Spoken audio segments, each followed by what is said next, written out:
Here we go.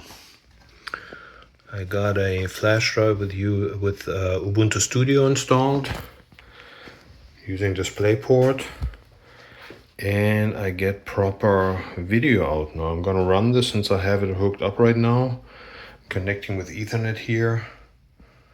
And then when that went through, then I'm gonna deal with the case, do the cable management and everything. But before I put everything together, I want to see that this is all good.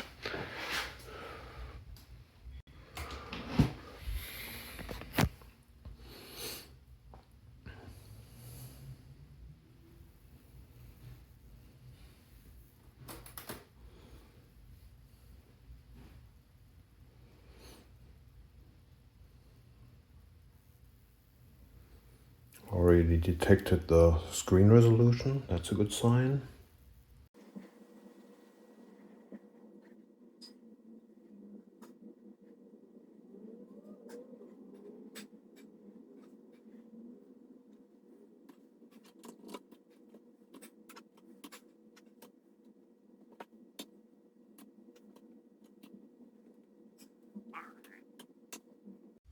Right, just downloaded a new installer. Apparently there's a fresher one.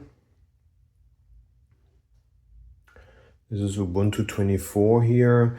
I'm using Studio. I'm not agnostic, or I'm pretty agnostic when it comes to Linux distros. I want to use Ubuntu Studio though, because it seems to have just a lot of out-of-the-box prepared driver support for all sorts of audio editing equipment. It comes with some applications that I will uninstall. There are already a lot of like video and video editing and photo editing software installed that I'm not going to need.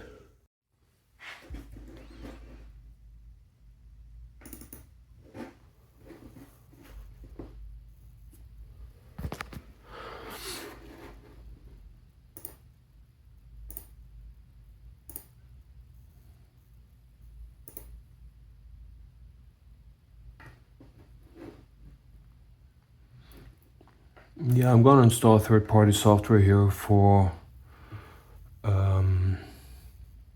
I might use Wi-Fi, I'm not sure, but I also have this Asus card in here.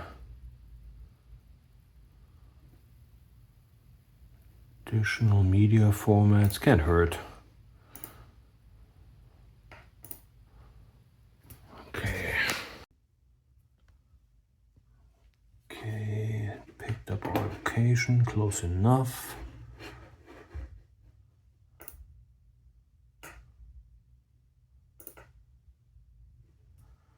And now do your thing.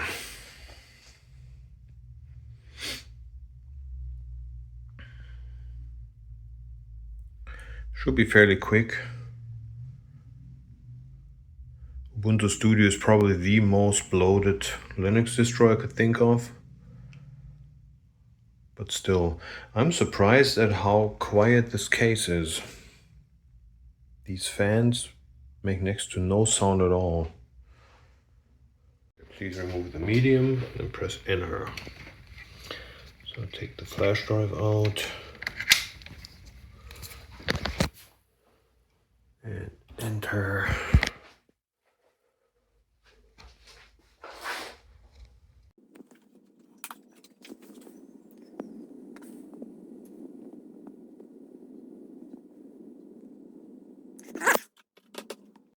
Now I'm going to just shut it down. I'm going to update later and deal with my cable management, close everything up,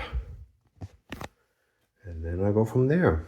So I was scared there for a little moment. I thought I had an incompatibility with memory or the motherboard needing a UEFI update or something, but it was all just this little reset.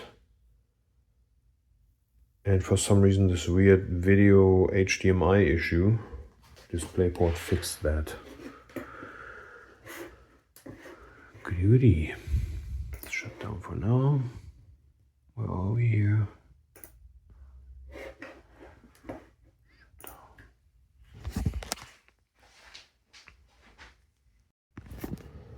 Okay, I'm gonna wrap it all up now. I'm gonna install that second memory again. It had nothing to do with memory. We're back into A2 and B2 here.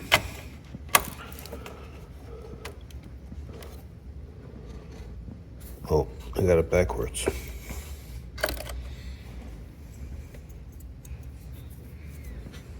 There we go. I don't have my tripod right now, so I'm holding the phone with the other hand.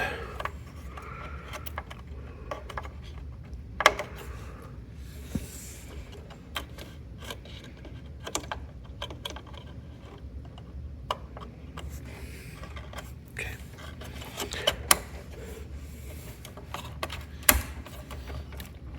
There we go. And now I'm going to try to tuck away all the cables here with zip ties and tape, and I'm gonna try to stuff some into the drive bay here. Forgot one more thing. The PCI-to-PCIe adapter apparently needs SATA power separately. So I'm gonna run that. It came with a connector.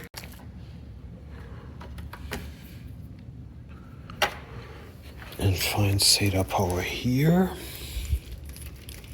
Here's my SATA power strand. I'm gonna tuck that through here.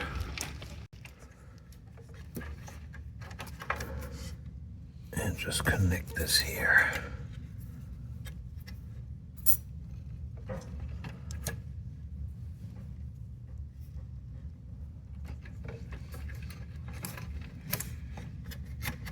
All right, I need two hands. I'm gonna connect it right here. Okay. There it is.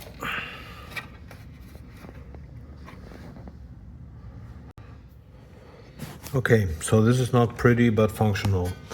I got all cables up here. Nothing is in the way of the fans here. This is the fan's own cable just running out here. This is actually managed. Still need to tie this SATA power connector out of the way. Actually, it's fine. It sits behind the fan here. And I tucked all the excess power cables into the drive bay here. That is, of course, by no means intended this way. I still can fit another hard drive in here if I ever have to. But this case really should not be used with a power supply that's not modular, because there's no good space for it. So someday I might replace the power supply, but currently it's out of the way. It's not obstructing any airflow. Airflow is questionable in this case anyway. I cannot recommend this case for something that requires like high performance. Definitely not for a gaming machine. Forget about liquid cooling if you want to do that here. There's no good way to do it, I think. But for what I want to do here, it actually solved my problem with that PCI adapter, because it has all these full-size slots here,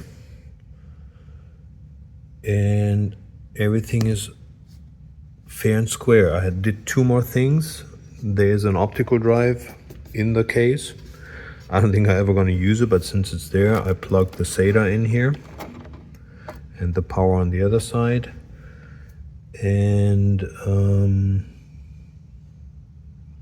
oh yeah, and the other one was I didn't connect the front panel USB 2s yet.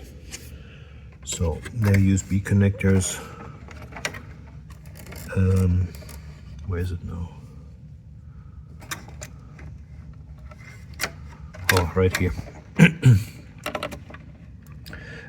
Because the large one that I connected earlier serves only the USB 3s here, but not the 2s. The front panel audio I'm not going to use, because all my audio is going to go through that Asus Sonar card here. And in addition, I might have an extra recording interface that will be external USB connected anyways. So I think I got everything together. Put the panels on. Okay, one last addition. I found I have another 512 gig SSD here that I'm not using anymore. And there's a bay here where I've tucked all the cables in that came with an adapter for a 2.5 inch drive.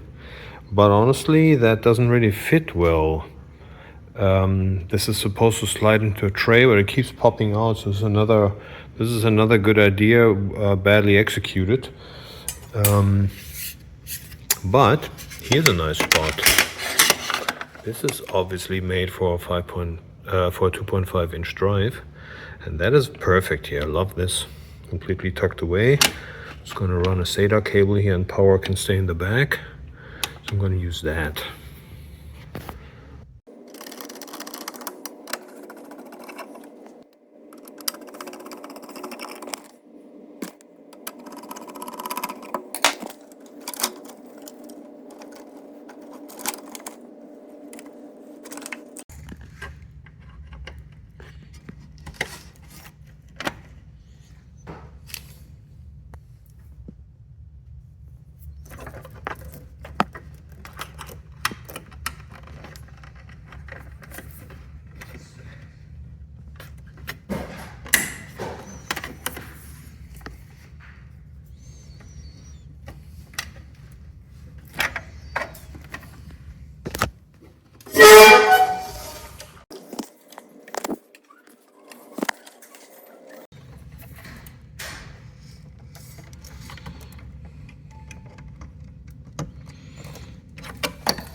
Alright, here's another SATA port. So since I'm about to complete this, I thought it's a good idea to just put an extra drive in for now.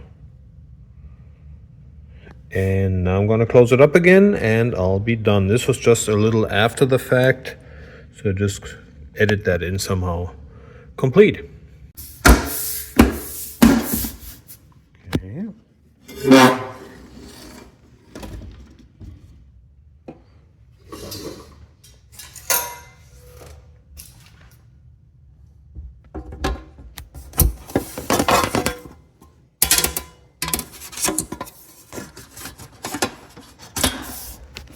Wow, works with one hand. That's amazing.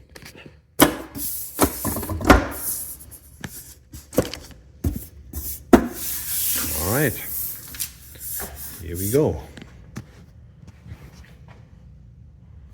It is a beautiful case though. All right, operating system is installed. Next step, I'm gonna install software. I'm gonna find my way. I'm a beginner with audio recording, and I'm gonna share my experiences. See you later.